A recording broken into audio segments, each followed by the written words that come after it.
Hey guys, so we're here at Fully Charged Live 2023 here in Vancouver, Canada, and I am with the one and only Chace of Edison Motors. And if you guys have ever been on TikTok, you've probably been scrolling, you've probably seen one of his videos. Chace, great to meet you, man. Thanks for coming down. Let's just start with how this all started with coming up with this hybrid diesel electric truck concept, and then how you got on TikTok. Like, tell me about that. Oh man, that's a long story. I don't know if we have the whole time, but me and my business partner Eric, we started a trucking company. Then we started hauling generators, installing generators. Then we started doing solar battery hybrid systems. Okay. Where we took like a couple First Nation communities. They were running 100% diesel. We took a 95 kilowatt generator. Okay. Eric figured out that their base load was only 20 kilowatts. Okay. But their peak power load was up to 70. They had a 95 for extra capacity. They needed a new generator. They had an old Deutsch. It was worn out. Okay. So we went in there, we downsized them to 35, and then we put in a large battery bank. That battery met the peak load demand, and then the generator and the solar just provided the base load. So like a top-up type of system. Yeah. And then we kind of figured out, so we had the trucking company, and we already been restoring a bunch of classic trucks. Full frame rails off, rebuild them. I love the old trucks though. And I wasn't happy with the new trucks. There was too much planned obsolescence. So we just started building their own. So it was that project up at Halfway River First Nations. Okay. Up there, we realized that a truck is the exact same as these off-grid systems. Right. Huge peak power demand on a truck. To take all that mass and get that initial inertia going, takes a ton of power. Once you're at speed, it takes very little power to maintain that momentum. Right. So we're like, it's the same thing. Huge peak power demand, not bad. If you look at a normal truck, they're like 40% duty cycle. Your average load is like 40% of a truck, but you got a big ass 15-liter engine, and you really only need 200 horsepower average load. Right, once you're at speed. Yeah, so we thought, screw it. This makes a lot of sense for electric, and electric is super torquey, super powerful. It's what you want to move heavy loads. Problem is, logging trucks need 3 megawatts. 1.21 gigawatts! 1.21 gigawatts! Great Scott!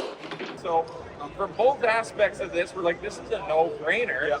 We need to get a power plant in there, let the batteries meet the peak load demand, have that generator size to the point where it's just trickle charging the battery, recharging it so it's available for the peak power, and you're going to be running one engine at 1 RPM, so it's not going to be turbo lag, spooling down, you're just gearing that thing flat out. It's going to be at its most fuel efficient the whole time. It only runs half of the time. It's a small liter, so it's half the engine size, running half the time and running efficiently, so you're getting massive fuel economy gains. It was a no-brainer. We put them together, and that's kind of what became Edison. Wow, that's incredible. Now hang on. Tell us about Tesla. You took a look at the Tesla Semi, which I think was unveiled in 2017?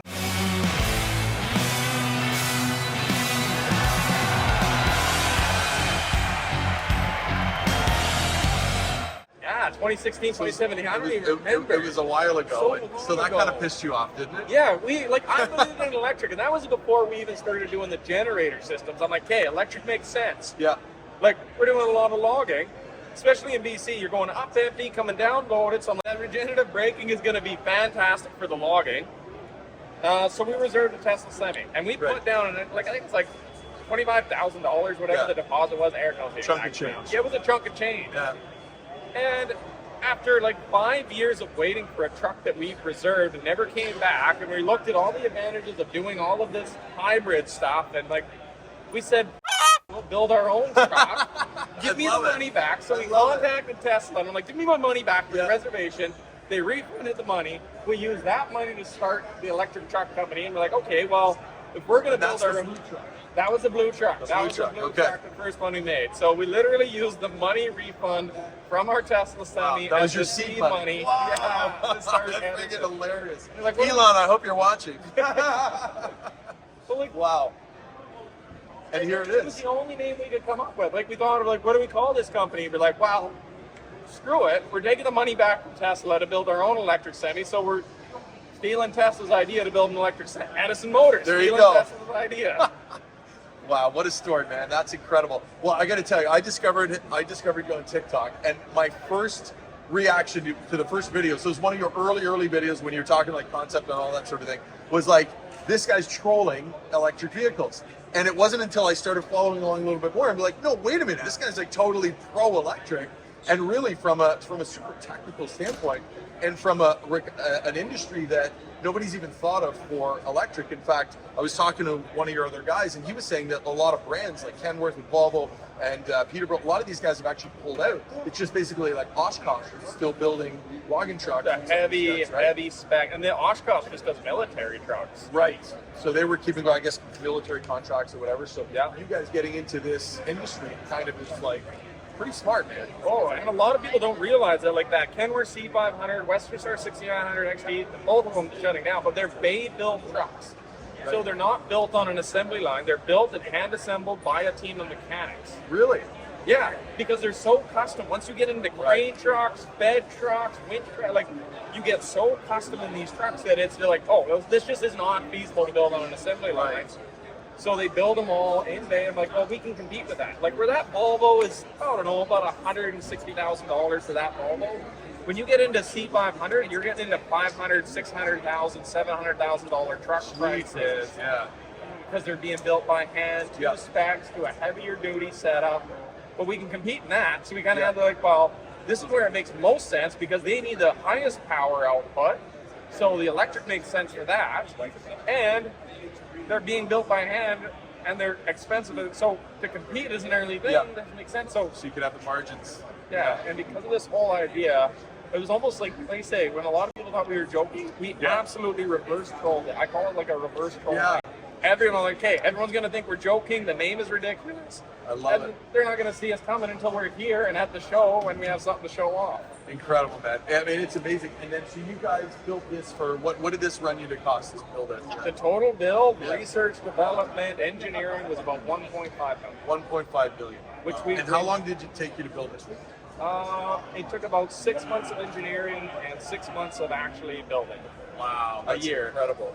That's incredible. The entire thing has been funded by the trucking community. That's the other really cool thing is that it was $5,000, and I called all the people that gave over $1,000 to be like, "Are you sure about this? Yeah. You know, you're giving over $1,000 to a company you saw on TikTok." And they're like, "Yeah, no." And I asked them what they did, and like 90% are like, "We're truckers," or "I own a small trucking company. I believe what you're doing. You guys are doing it the right way. I like what you're doing, planned obsolescence or the electric or anything like that." And they're like, "I just wanted to help out. I wanted to like." So this company is founded by, like I say, thousands of truckers across Canada and the U.S. Truckers are a special breed.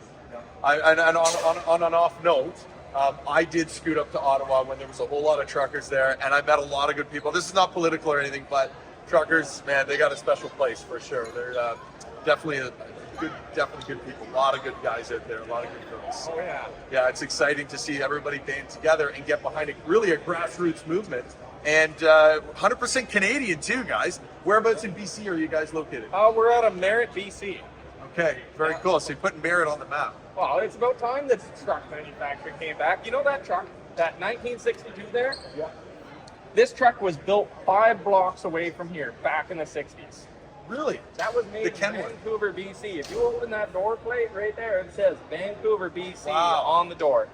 Pacific Trucks, Hayes Trucks, Western Star, all used to be built. The toughest trucks that you associate with the heavy stuff was all built here right in British Columbia, and they've shut it all down. Well, guys, hey, all the Canadians out there, get behind this guy and start supporting him because we need more industry here in Canada.